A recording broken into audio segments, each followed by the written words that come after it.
సిలువపై యేసు పలికిన ఒక శక్తివంతమైన మాట యోహాను సువార్త 19:30 పుచ్చుకొని సమాప్తమైనదని చెప్పి తల వంచి ఆత్మను అప్పగించెను. ఇది ఓటమి స్వరం కాదు, ఇది విజయ ప్రకటన. ఏం పూర్తయింది? యేసు వాడిన పదం టెటెలెస్సే, అర్థం పూర్తిగా చెల్లించబడింది.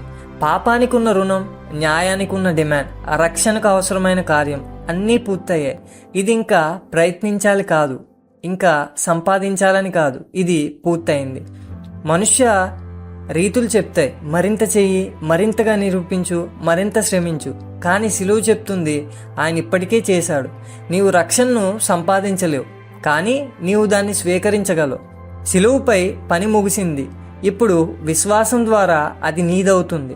నీవింకా నీ గతాన్ని మోస్తున్నావా? ఇంకా నిన్ను నీవే శిక్షించుకుంటున్నావా? యేసు చెప్తున్నాడు, పూర్తయింది. నీ పాపానికి తీర్పు చెల్లించబడింది. ఇప్పుడు నీవు కృపలో నిలబడవచ్చు.